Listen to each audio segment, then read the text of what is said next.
Telat bayar atau gagal bayar di aplikasi pinjaman online EasyCash lebih dari 180 hari, apakah akan ada dampak yang mengerikan? Apakah DC lapangan akan datang?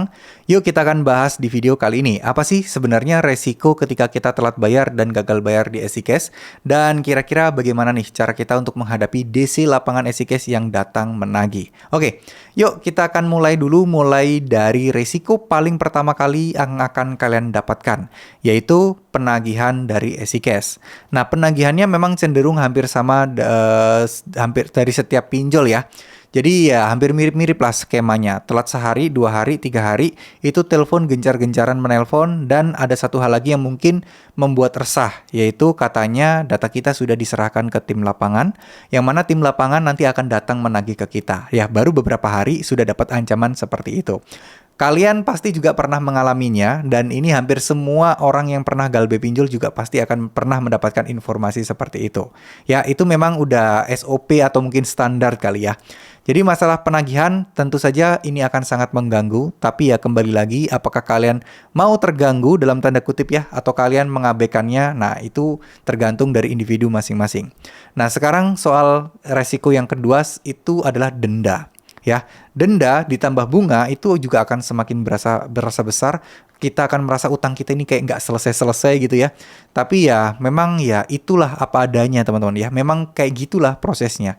Jadi kalau saya boleh saran buat teman-teman juga, masalah denda, kalau memang teman-teman masih belum ada gambaran kapan teman-teman bisa bayar, lupakan dan abaikan dulu. Itu bisa diperjuangkan nantinya. Bisa kita nego, bisa kita minta untuk dihapuskan.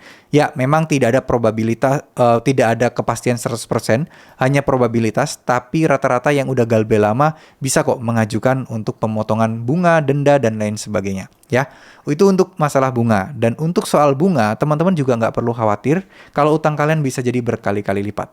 Utang kalian mungkin cuma jadi ya 2 kali lipat aja lah ya, 100% dari total pinjamannya. Gimana kalau misalnya utang kita itu lebih dari 2 kali lipat? Tenang, teman-teman bisa melaporkannya ke OJK bahwa ini udah melanggar aturan. Tapi juga perlu diketahui ya, lebih dari 2 kali lipat ini berapa kali lipat dulu? Kalau 2 kali lipat ditambah biaya admin, nah mungkin masih bisa ditolerir lah ya. Kalau misalnya sampai 3 kali lipat, 4 kali lipat, dan masih terus bertambah, nah itu urusan beda lagi ya. Itu yang kedua, kita bicara soal denda. Nah sekarang kita bicara soal DC ya, DC lapangan yang datang ke rumah, ketiga lah. Nah, DC lapangan ini untuk di tahun 2024 ini saya masih percaya bahwa EasyCash masih belum ada DC lapangannya. Masih jarang banget dan hampir ya bisa dikatakan belum ada lah ya. Karena masih random banget, ada yang bilang ada yang bilang enggak. Tapi yang bilang ada ini juga masih enggak valid gitu loh. Masih belum banyak, masih hitungan jari aja, dan itu juga intensitasnya masih jarang banget. Bisa dibilang itu mungkin bisa jadi bukan DC, tapi memang kurir ya, tim ya mungkin memang tim penagihan. Tapi cuman kurir yang menyerahkan surat-surat peringatan atau mungkin surat pernyataan penagihan dan lain sebagainya lah ya, yang membuat itu terkesan sebagai seorang DC lapangan. Nah, teman-teman ada nggak nih di sini yang sudah pernah didatengin DC lapangan EasyCash? Bisa tulis di kolom komentar di bawah ya. Nah, tolong infokan detail juga lokasi kalian, kota kalian, nominal, dan apakah DC tersebut bisa menunjukkan sertifikat atau identitas sebagai seorang DC atau tidak. Karena itu penting sekali. Itu yang menunjukkan bahwa itu adalah DC resmi atau ya mungkin orang bayaran aja, yang mana itu sebenarnya melanggar hukum dan melanggar undang-undang. Karena DC yang boleh datang ke rumah adalah DC yang benar-benar sudah memang ya profesinya, sudah ada sertifikasinya, jadi nggak sembarang orang bisa teman-teman ya. Oke, lanjut ya teman-teman ya. Dari masalah-masalah seperti ini, kita yang paling terakhir, yang paling jangka panjang dan paling bersifat lama adalah slik OJK. Apakah mereka ada kenain slik OJK? Jawabannya iya.